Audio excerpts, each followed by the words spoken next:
Okay, good morning. Welcome to the last session, right, of JNUC. We're wrapping up strong. We are joined by Chris Ball and Lee Colick, who are both sales engineers at Jamf. And this session is, these are the bots you're looking for. Remember to use the app to add questions as we go. Welcome, Chris and Lee.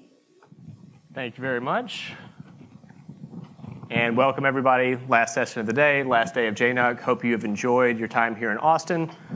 The session is, these are the bots you're looking for. As Katie said, my name is Chris. I'm a sales engineer here at Jamf. I also dabble in some open source development, which we'll talk about at length during the session. That's a younger me that you can see up there. And as you can see, I'm a very native Texan and very proud to be. So we welcome you here to our state. Also joined by Lee Colick, who's a member of my team as well. And we've put together a session on building bots for better workflows. Oh, can you go back a slide for a second? The elephant in the room. We had a third member of our team who couldn't make it today. So if he's our quality assurance as well. Any of the questions that we can't get to, he's the one to answer. And if we run into any snags or stumble in the presentation, just know those were probably his lines that we're speaking. So let's start by explaining our premise with an analogy that to something that I think that we all know and love, movies. The magic of filmmaking is that it presents a complete story as if it actually exists in reality. Everything in a movie is there to support a central theme, convincing the audience to invest themselves in the world that's being built and to get wrapped up in a good story. You are the authors of your own story. And today we want to provide you with a framework to build rich supporting characters that your audience, or shall we say your end users, will care about. This session, this session is a plea to make better robots, and in this presentation, we'll share some blueprints for you to build. So we'll share some blueprints. So many science fiction genres have robot characters. The best of them have quirky and strong convictions. They have personality, flaws, and traits that get us invested in their plight. Today, we're not here to show you a formulaic set of reports that you can build to show your management team. Our hope is that by the end of this session, you'll have an understanding of a few things. The breadth of functionality that a webhook tool like JAWA can provide, how you can start to automate your routines, and ideas of how you might be able to push this further and make your own bot that's memorable. So to start, I want you to think about what brought you here today. I want you to take a moment to think about a particular automation task that could be really beneficial to you or your team members. Try to think of something that could benefit your organization and really change some mundane tasks that you'd like to automate and start doing it a better fashion. Once you've had a moment to think about that, I want you to turn and look to your neighbor, talk through these ideas, share what you just thought up, hear what they just thought of. See if the ideas that would help them in terms of automation might be beneficial for you and your team, and vice versa. So take a minute now, think about it, talk to your neighbor, and share some ideas.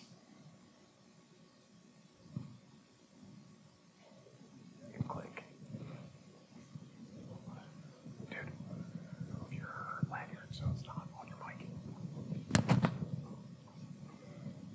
There you go.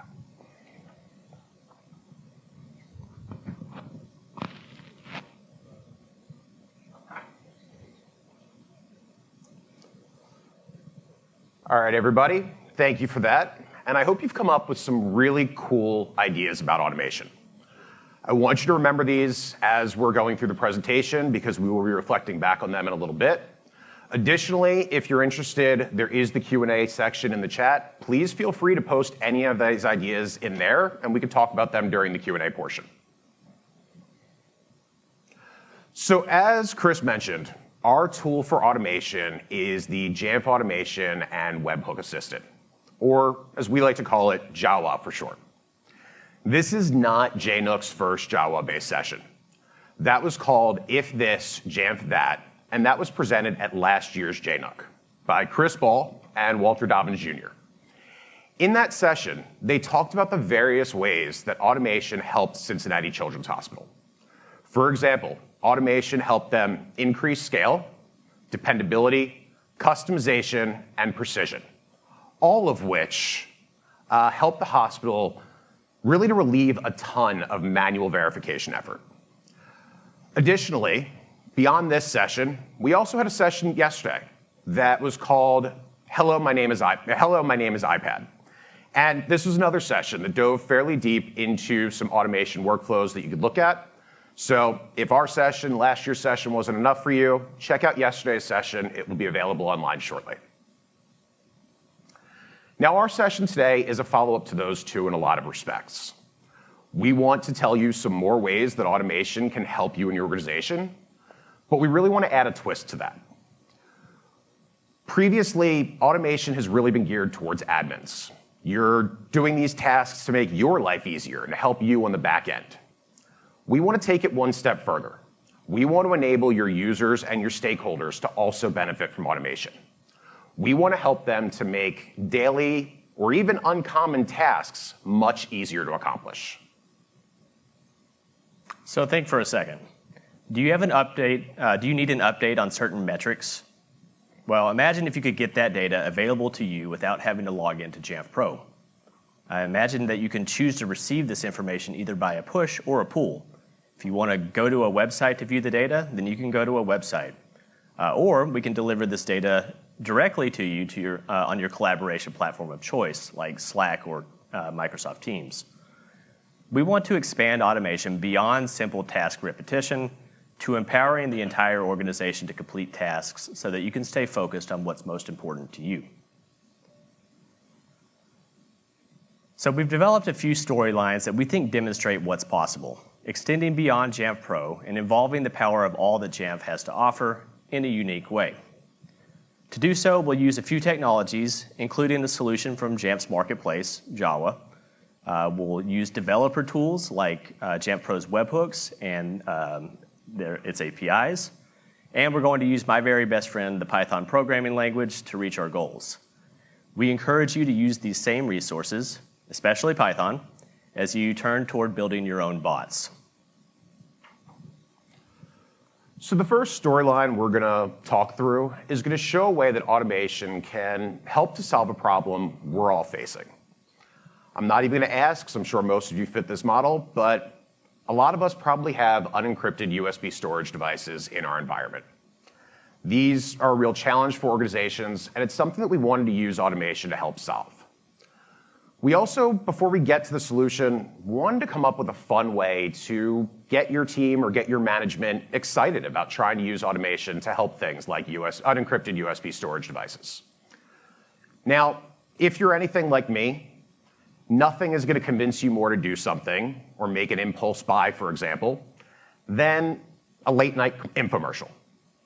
These are some of the greatest influencers and motivators of our day. I'm sure many of you, like me, have made a purchase late at night that you probably didn't need, and it was an impulse buy due to some ad you saw on TV that convinced you to get it.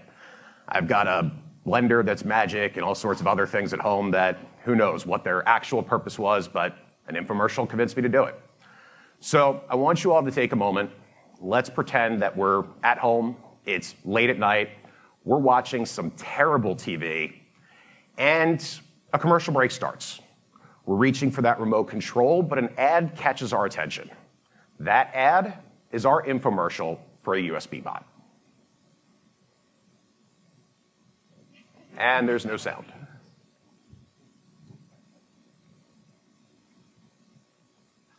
There's supposed to be sound here. I like it. Details around that event and send that data to your data loss prevention analyst in a report of what happened. Should we replay that? Yeah. We're going to go back 1 second and restart this with sounds so that you guys can hear everything. We DVR'd it for a reason. This is James, who is unfortunately not here today, but this is his portion, so. Are insidious USB drives ruining your security audits? These known threat vectors are so hard to track. How can we keep these from taking over? With JAWA, we can tell you when someone inserts a drive, collect details around that event, and send that data to your data loss prevention analyst in a report of what happened.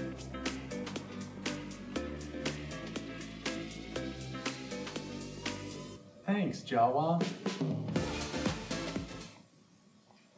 All you need is a Ginzu 9. I had the same thought. I wish on the next slide I was mentioning, but wait, there's more. But proceeding forward, this is a serious problem. And after an infomercial like that, I don't know about you guys, but I know I'm very motivated to solve it. Hopefully you are too. Let's talk a little bit about what we're going to do here. So some of the challenges around USB devices is that insertion is really quick. These devices can collect data and transfer data onto them in the blink of an eye. And then the drives can easily be put in your pocket or concealed in some other way to be taken out of the building. This is a real challenge and, quite honestly, a nightmare for some organizations. Jamf Protect has come up with some new frameworks that have helped in this regard. Specifically, the USB read-write functionality was added to the security framework, and that was a huge leap forward for data loss prevention. But ultimately, we wanted to go a step further. We wanted to get a deeper solution that could really give us a way to immediately respond to these events when they occur. So let's propose for a second that not every organization has a security information and event management tool. But every organization deserves to have this sort of information available to them when a security issue arises. To get there, we have to start from the beginning, a bot blueprint, if you will. There are 4 key systems that we'll have to include for this bot to be functional. We'll need a Jamf Pro console, we'll need a Jamf Protect console, we'll need a JAWA, and we'll need a messaging platform of your choice.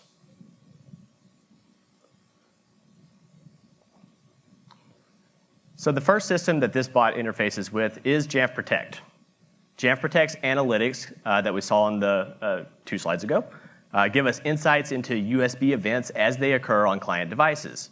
And we can configure a Jamf Protect plan to forward detailed information about these events, including information about the USB device itself, whether or not it's encrypted, what the manufacturer of the device is, what its name is.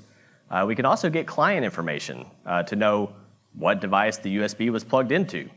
We can get all of that sent to the next system that our bot uses, which is the core of our bot, the Jamf Automation and Webhook Assistant. Using a special automation script, JAWA can parse this event information and cherry-pick the important data points about the USB and macOS device. Now that we have the information, we need to do something with it.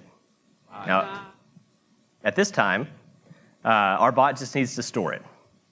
JAWA's Bring Your Own Code design allows you to choose how you are going to store this information.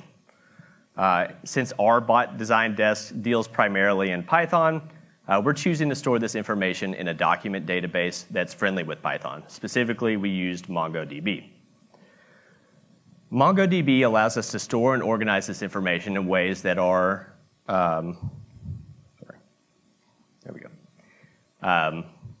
in ways that are easy for us to use later. Record keeping is one of the primary functions of this bot, so in our design, it's the bot's right hand.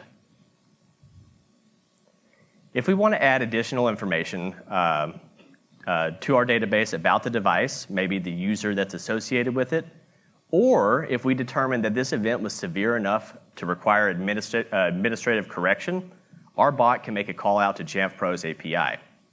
This connection is a little bit understated in this specific workflow, but being able to tap into the power of Jamf Pro through an automation is an extremely powerful ability. Our bot's other arm is for reporting. This arm is powered by the timed automation feature of JAWA, and our bot uses it to provide regular reports on USB activity and send more urgent reports on demand when more severe events occur. Now, this bot just happens to only need 2 arms, but because of its JAWA core and its expandable nature, we can add as many additional arms that we need to perform further functions. It's a robot. Finally, our bot and all the parts that we have designed, they need something stable to run on, something to keep it upright. These are our bot's legs, and they're formed by the server operating system that's running the web app, powering our workflows. It's also the networking infrastructure that is in firewall and things that are limiting the traffic. Using modern server OS, our bot can navigate technical deserts in style. So once we take all of these design parts and begin putting them together, our automation begins to take shape and assume a friendly form. With further design, testing, polish, this USB bot will be fully operational. Additionally, the bot comes with a spectacular built-in motivator unit that enables it to work around the clock, gathering information and reporting on important events when you need it. As a result, this whole automation is greater than the sum of its parts. If you've been concerned about USB devices in your organization, this may indeed be the bot that you're looking for. On the other hand, it might not be the right bot for you, and that's okay. However, I bet it's closer to being the bot that you're looking for than you might realize. Let's take a moment to reflect on what base components went into this bot. For this specific bot, we chose to key in on USB alerts from Jamf Protect. But this pattern of connected systems can be used for countless different workflows and different scenarios. We could, for example, key in on a different Jamf Protect alert, another one that's built in or one that we wrote ourselves.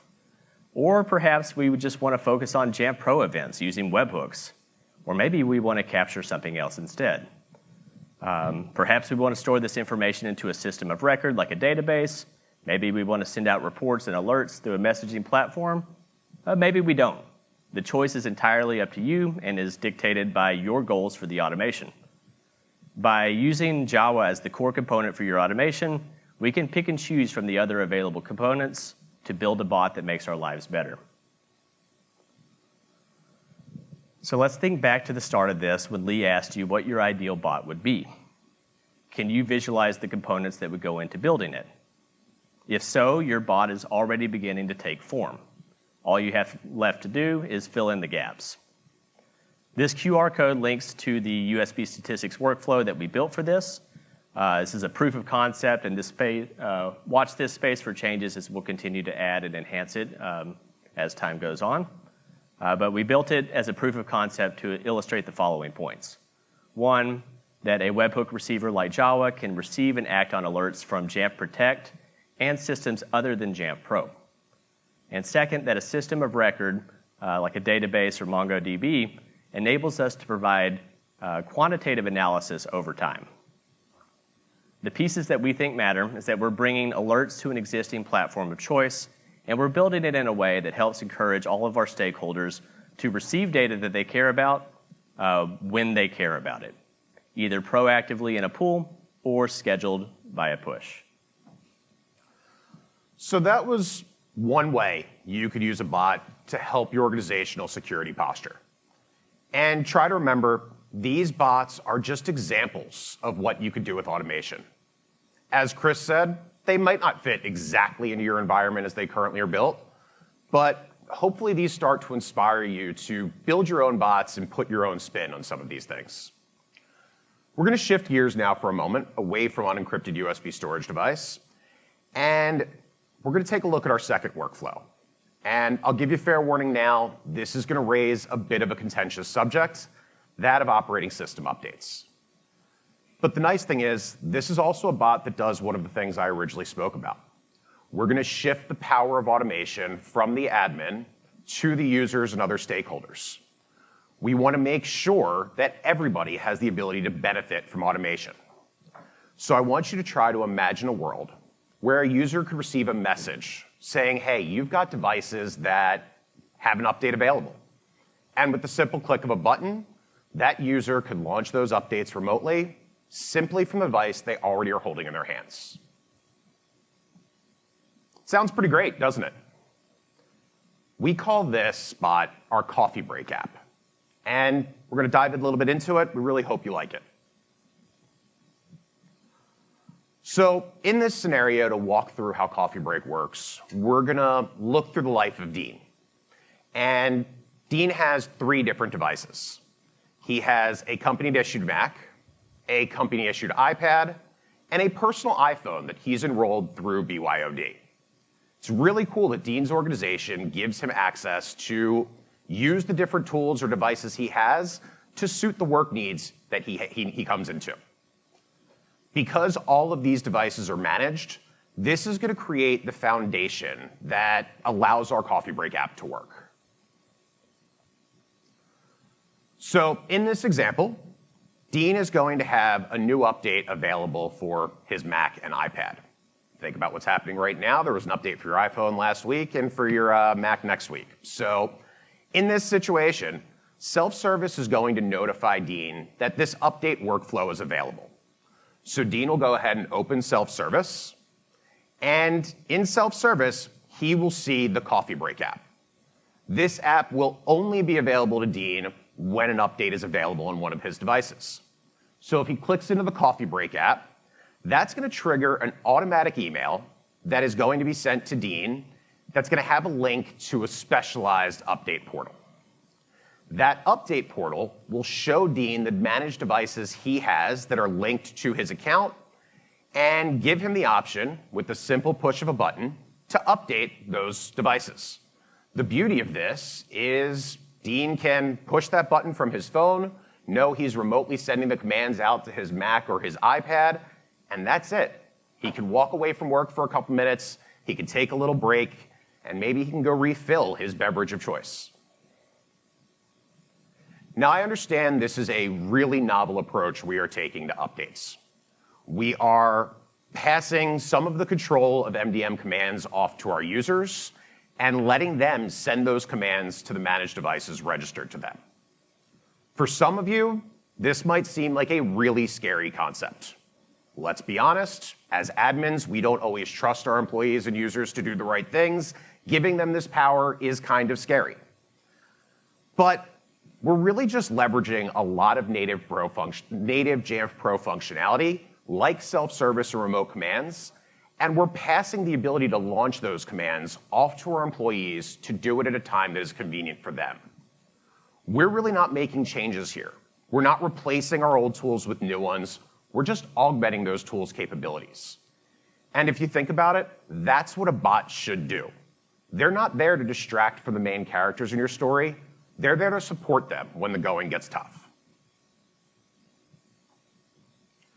Now, some of you may be wondering why we used a third-party tool like JAWA. And for us, there were a lot of reasons. But in our unique, specific situation, the primary reason, we have the developer right here. There is no better subject matter expert on JAWA or anything like that than Chris Ball. So for us, it was a really easy decision. Let's start with JAWA. And in the early stages of this project, I will tell you, James, who is unfortunately, as I mentioned, not here today, was coming up with all sorts of unique workflows, and we were bouncing them off Chris to kind of see what was possible and what wasn't. I thought most of these were completely impossible, and to my surprise, Chris came up and said, no, if we use JAWA, we could do a lot of these different things. Now, I know not all of you have a Chris Ball readily accessible to partner up with on a particular project, but JAWA still has a lot of other purposes that can be beneficial to you and your organization. Specifically, it is a great way to prototype fast interactions with your devices and combine data from multiple different sources at a really low cost. Referencing back to our infomercial, if you remember those zeros, the cost is free. And our goal here in partnering with JAWA and working with JAWA on this solution is that we have all the data available to us. The challenge here is that it's in disparate systems that aren't linked together. So we use a tool like JAWA to collect that information, to glue it together for us, and then to present it to us in a fashion that is more easy to understand, easy to process, and beneficial to do something with. So this is a concept, but let's take a look at how we can do it. And this could be a session all to itself, but we're working with some familiar concepts that we've talked about before, utilizing native frameworks that we are familiar with in Jamf Pro, allowing webhooks to trigger actions, and ultimately allowing the end user to go beyond scripts to actually issue their own MDM commands to devices. Why bog down IT with having to provide instructions on how they can do it on device when they could be away from their computer talking to a colleague, get a notification, and just kick off the update? Let's have a look. For this workflow, it all begins when an end user's device is marked as needing an update. Once the device is marked, the automation kicks in, and the device or any other device that is associated to the user will get a notification in self-service. At that point, the user can open the self-service app, click the coffee break coffee break item. This will kick off an automation. We're actually installing a dummy profile on the device to trigger a webhook for a smart group membership change. And then that event is sent to JAWA. This kicks off an automatic email containing a link that is sent to the end user. Our user, Dean, checks his email. He clicks this magic link, and then he's greeted by that update portal. The portal shows Dean all of his devices that are eligible for updates and provides an easy update button for Dean to press to kick it off for that specific device. Once the update button is pressed, Dean's coffee break kicks in. While enjoying that sweet, delicious bean juice, there are a number of things occurring behind the scenes. By pressing the button, Dean just instructed JAWA to send a schedule OS update MDM command directly to the target device using the Jamf Pro API. Dean's target device is online during this time, so the device successfully receives the command and begins the process of downloading and installing the update. Dean also has a stable network with good speeds, so by the time he's done with his cup of coffee and chatting with his colleagues, the OS update has completed and he returns to a device that is ready for work. Huzzah! Now Dean has an up-to-date device. That device will no longer appear in his update portal. If Dean has updated all of his devices, the update portal link will no longer be valid, and the coffee break option will disappear from self-service. At least until the next time Apple releases an update, at which point we can mark the device as ready for an update again, and the cycle can continue.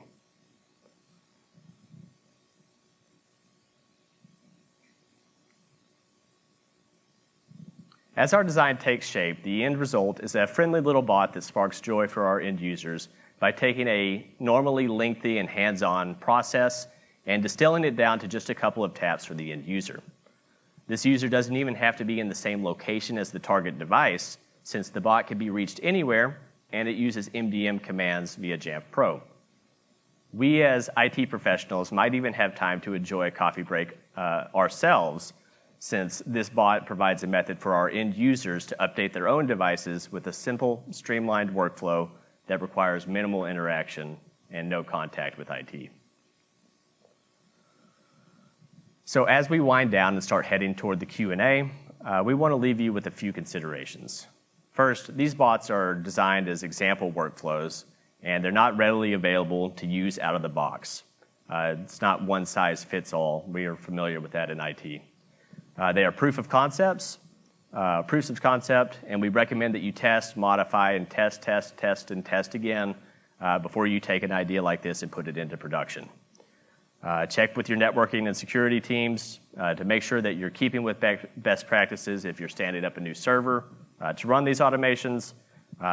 Make sure you check with your firewall team to make sure you can receive the webhooks from Jamf Pro if you're a cloud customer. Speaking of APIs, you're going to love our APIs. We have not one, but two for Jamf Pro. We use both the Jamf Pro API and the Classic API in some of our bot designs. We have API references for each API in Jamf's developer portal, and we encourage you to use this resource to find the right endpoints for your workflow. We hope these workflows demonstrate the benefit of augmenting your tool set to include developer tools like webhooks and the APIs, as well as embracing some of Jamf's marketplace items like JAWA. We have plenty of thoughts that we spent time, we actually have a lot of ideas in our bot design desk, and we are developing more and more JAWA workflows or more and more bots, and we'll have more and more blueprints that will be available at this QR link.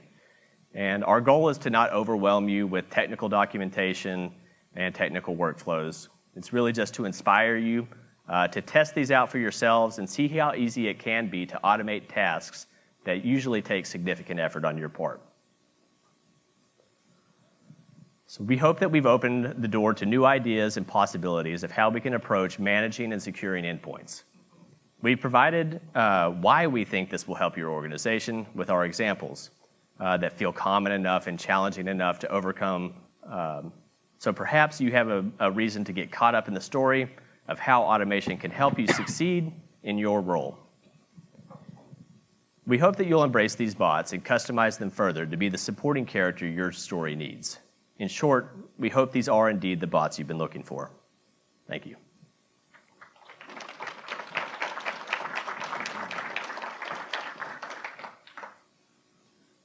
Chris and Lee, thank you for that presentation.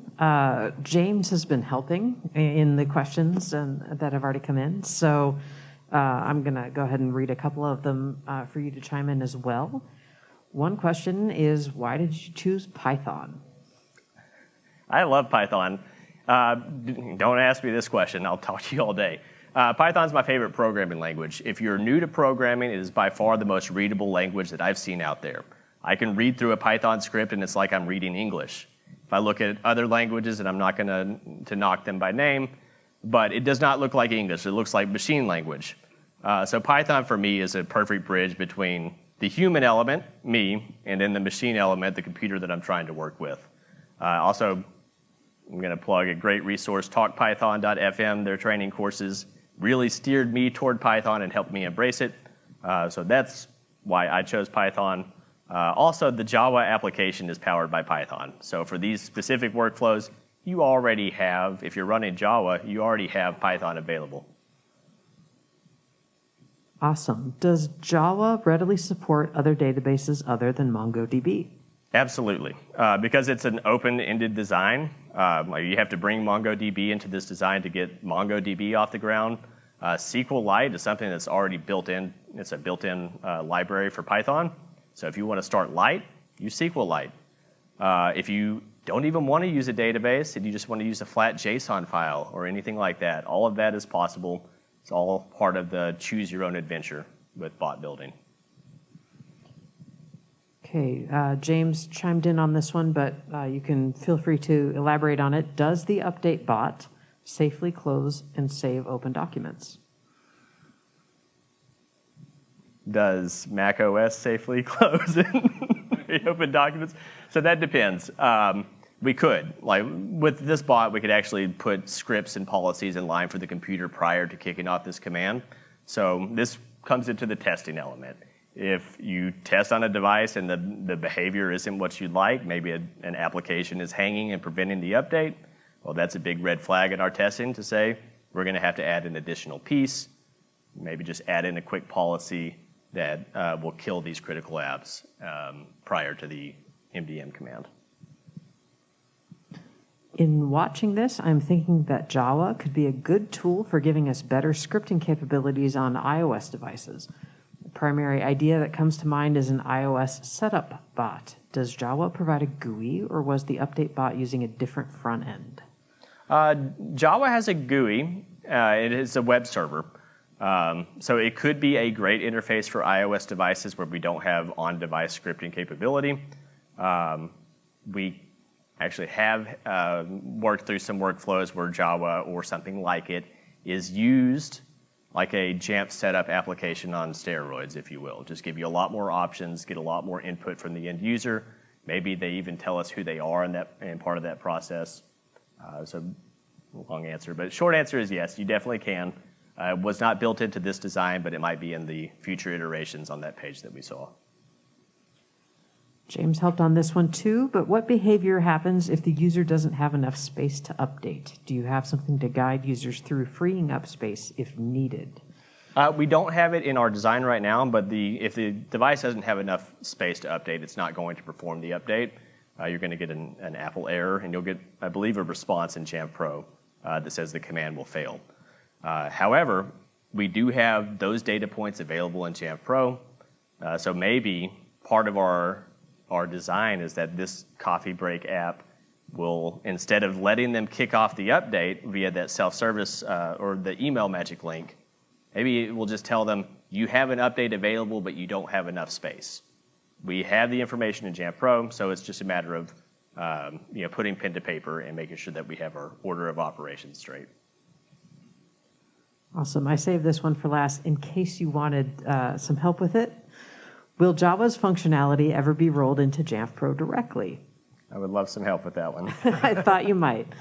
So from the Jamf product team, we are always looking to figure out how to add additional features, functionality into Jamf Pro directly, but One of the benefits that we get from the Jamf Pro framework is that you can extend it however the heck you want.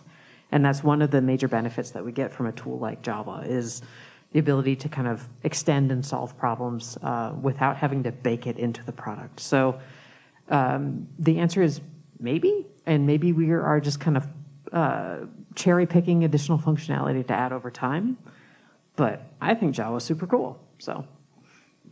I might add on to that too.